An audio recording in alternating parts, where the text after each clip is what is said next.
Hello दोस्तों, नमस्कार। स्वागत है आपका हमारे YouTube channel Uttarakhand advance GK में। अगर फ्रेंड्स आप हमारे चैनल पर नए हो तो चैनल को सब्सक्राइब कर लो ताकि हमारे चैनल पर मिलने वाली सभी जानकारी आपको सबसे पहले मिल सके और उत्तराखंड में जितने भी आगामी एग्ज़ाम होने वाले हैं आप अपनी तैयारी को अच्छे से कर सकें। तो फ्रेंड्स, हम इस वीडियो में उत्तराखंड सामान्य ज्ञान MCQज का आज भाग 17 करेंगे। इससे पहले हमने भाग 16 दे दी हैं। अगर वह आपने नहीं देखे हैं तो आप हमारी प्रीवियस वीडियो में जाकर देख सकते हैं। तो फ्रेंड्स, आज हम इसमें ना सिर्फ क्वेश्चन आंसर करेंगे, इनसे जुड़े हुए जितने भी एक्स्ट्रा फैक्ट बनते हैं, क्वेश्चन बनते हैं, उनको हम यहाँ कवर करेंगे, जिससे आपकी रिवीजन भी हो जाए और अच्छे से प्रैक्टिस भी हो जाए। तो फ्रेंड्स, देखते हैं हम आज का पहला क्वेश्चन। राज्य में इलवट बिल के समर्थन में सभा कहाँ हुई थी? And the right answer Almora. राज्य में इलवट बिल के समर्थन में सभा हमारी अल्मोड़ा में हुई थी और यह 1883 में हुई थी। और किसके समय? तो यह हुई थी बुद्धि बल्लभ पंत के समय। Next question.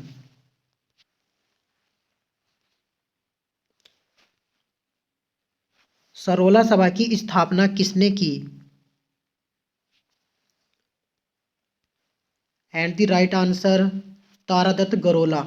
सरोला सभा की स्थापना तारादत्त गरोला ने की थी और 1904 में। और एक क्वेश्चन यहीं से आता है कि गढ़वाल गढ़वाल क्षेत्र में प्रथम जाति आधारित संस्था थी। यह हमारी गढ़वाल क्षेत्र में जाति आधारित प्रथम संस्था हमारी सरोला सभा थी, जिसकी स्थापना तारादत्त गेरोला ने 1904 में की थी। Next question.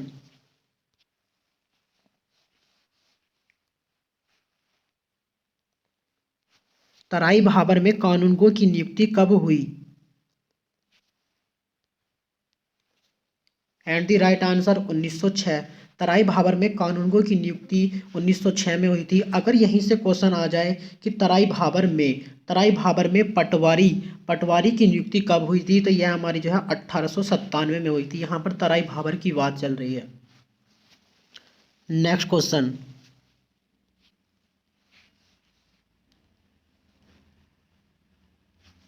देश का पहला हिम तेंदुआ संरक्षण केंद्र कहाँ बनेगा? And the right answer Uttarkashi. यह क्वेश्चन आयोग ने 2 बार अपने एग्जाम में पूछ लिया कि एक बार हमारा 158 स्टेनो का हुआ था और वीडियो BPDO का जो एग्जाम हुआ था। इन 2 एग्जाम में आयोग ने इस क्वेश्चन को पूछ लिया कि देश का पहला हिम तेंदुआ संरक्षण केंद्र कहाँ बनेगा, तो हमारा उत्तरकाशी। अब यहीं से एक क्वेश्चन आता है कि उत्तरकाशी में जो हिम तेंदुआ संरक्षण बनेगा यह बना हमारा तो किस देश के सहयोग से? तो फ्रेंड्स, याद रखना, नीदरलैंड के सहयोग से। Next question.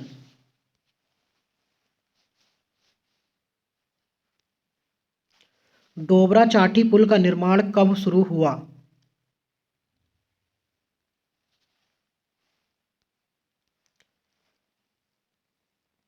Eight the right answer 2006।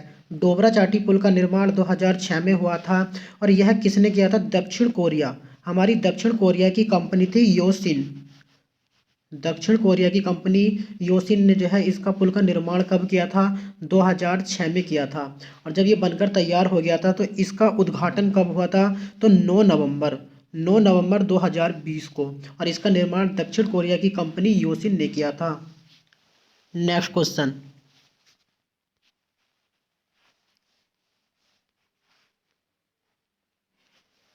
राज्य में पहली इलेक्ट्रॉनिक बस कहाँ चली? And the right answer Mussoorie. राज्य में पहली इलेक्ट्रॉनिक बस हमारी मसूरी में चली थी। और देहरादून देहरादून का ताज किसे कहते हैं? देहरादून का ताज हम मसूरी को कहते हैं। Next question.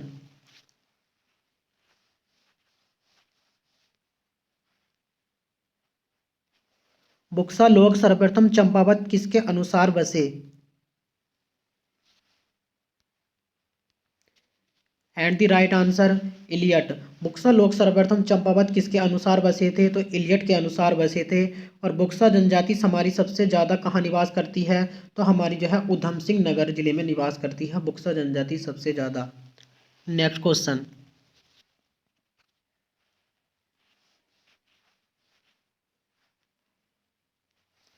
बाटा घाटा कांड कहाँ हुआ?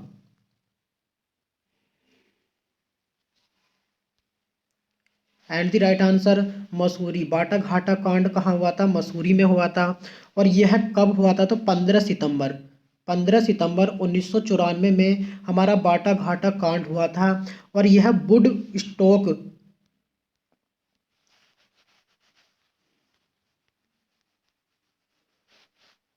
स्टोक स्कूल के पास से हुआ था। बाटा घाटा कांड हमारा मसूरी में वुड स्टोक स्कूल के पास से 15 सितंबर, 15 सितंबर 1994 को। Next question.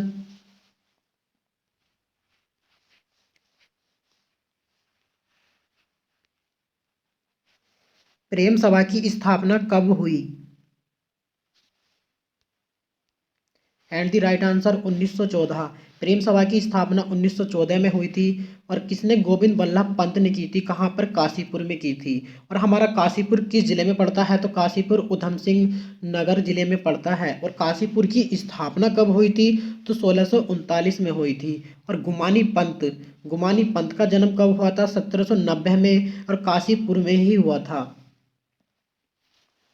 Next question.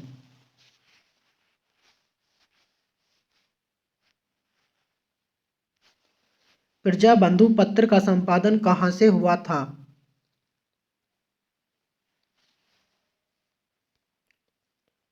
And the right answer Ranikhet. Prajabandhu पत्र का संपादन रानीखेत से हुआ था। और यह कब हुआ था प्रजाबंधु पत्र का संपादन? तो 1947, 1947 1948 में प्रजाबंधु पत्र का संपादन रानीखेत से हुआ था। और यह किसने किया था? जयदत्त बेला। जयदत्त बेला ने प्रजाबंधु पत्र का संपादन किया था। Next question.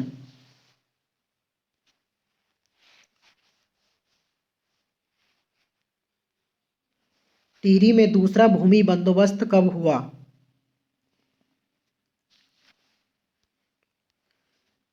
And the right answer 1861। Tehri में दूसरा भूमि बंदोबस्त 1861 में हुआ था। और यह किसने किया था? तो भवानी शाह ने किया था। और इस भूमि बंदोबस्त में अठूर अठूर पट्टी में जो कर राजस्व को जो मुक्त करना था। और हमारा प्रथम भूमि बंदोबस्त जो है 1823 में सुदर्शन शाह ने किया था। और टिहरी रियासत में तीसरा भूमि बंदोबस्त 1873 में, और यह प्रताप शाह ने किया था। प्रथम सुदर्शन शाह ने किया था 1823 में, दूसरा भवानी शाह ने 1861 में किया था, और तीसरा प्रताप शाह ने 1873 में किया था। Next question.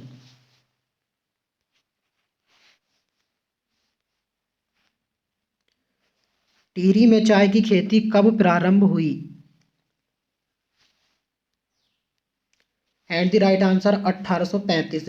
टिहरी में चाय की खेती कब प्रारंभ हुई थी? 1835 में। और चाय की खेती का सबसे पहले प्रारंभ जो किया था सुझाव बिशप हेबर ने कब दिया था? 1824 में दिया था। और टिहरी में चाय की खेती 1835 में शुरू की गई थी, प्रारंभ हुई थी। Next question.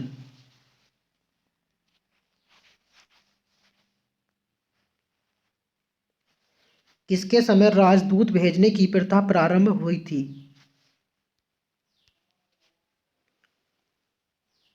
And the right answer Balbhadra Shah. Balbhadra Shah के समय राजदूत भेजने की प्रारंभ प्रथा जो शुरू हुई थी। और बलभद्र शाह हमारा पवार वंश का कौन से नंबर का शासक था? तो यह जो है 43वां राजा था पवार वंश का। Next question.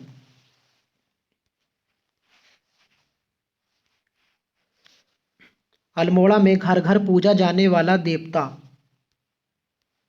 And the right answer Ganganath देवता। अल्मोड़ा में घर घर पूजा जाने वाला देवता गंगनाथ देवता। अगर यहीं से क्वेश्चन आ जाए कि चंपावत, चंपावत में घर घर पूजा जाने वाला देवता कौन सा है? तब हमारा आंसर होगा एड़ी देवता। अगर अल्मोड़ा आएगा तब हमारा आंसर होगा गंगनाथ देवता। Next question.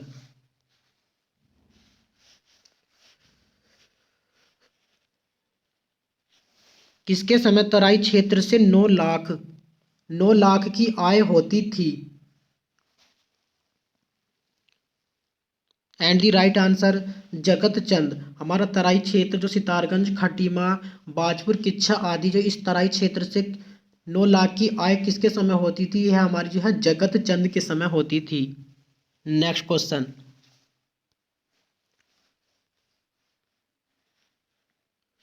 शंकराचार्य ने केदारनाथ में कितनी उम्र में देह त्याग किया?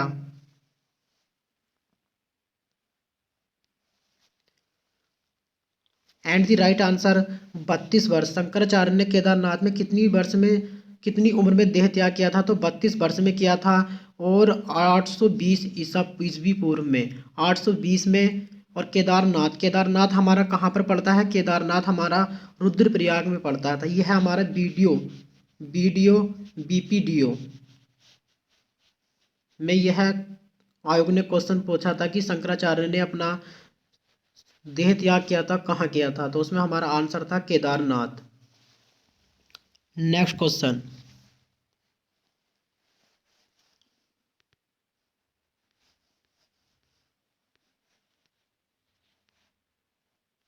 नंदौर वन्य जीव विहार की स्थापना कब हुई? And the right answer 2012। Nandhaur वन्यजीव विहार की स्थापना 2012 में हुई थी। और यह हमारा कहाँ कहाँ पर पड़ता है? तो यह हमारा जो है एक तो नैनीताल और उधम सिंह नगर में पड़ता है। इसकी स्थापना 2012 में हुई थी। और इसका क्षेत्रफल कितना है? 270 वर्ग किलोमीटर नंदौर वन्यजीव विहार का क्षेत्रफल है। अगर क्वेश्चन यहीं से आ जाए कि राज्य का सबसे नया वन्यजीव विहार कौन सा है, तब हमारा आंसर होगा नंदौर वन्यजीव विहार। नेक्स्ट क्वेश्चन,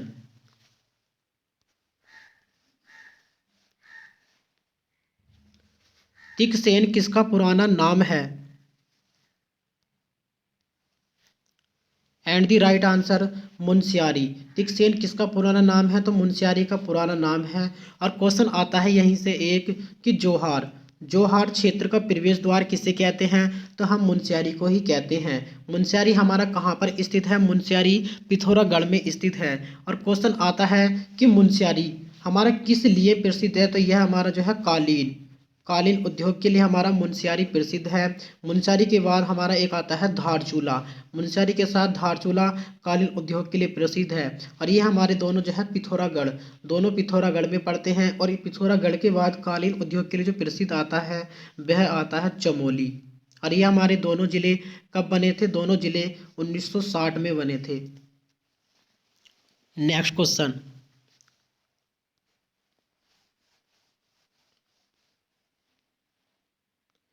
मिश्रित वन खेती मॉडल किसने तैयार किया?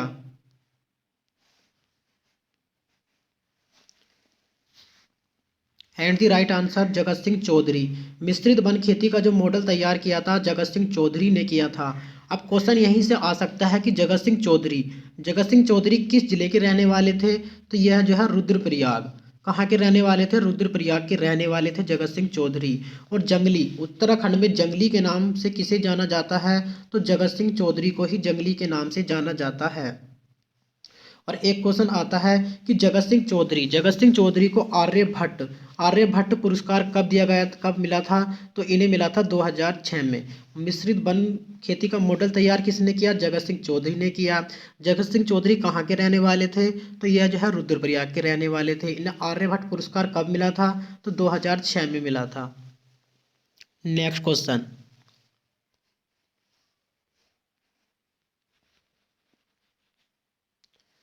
ट्रेल ने किस जनजाति की लगान की माफी दी थी?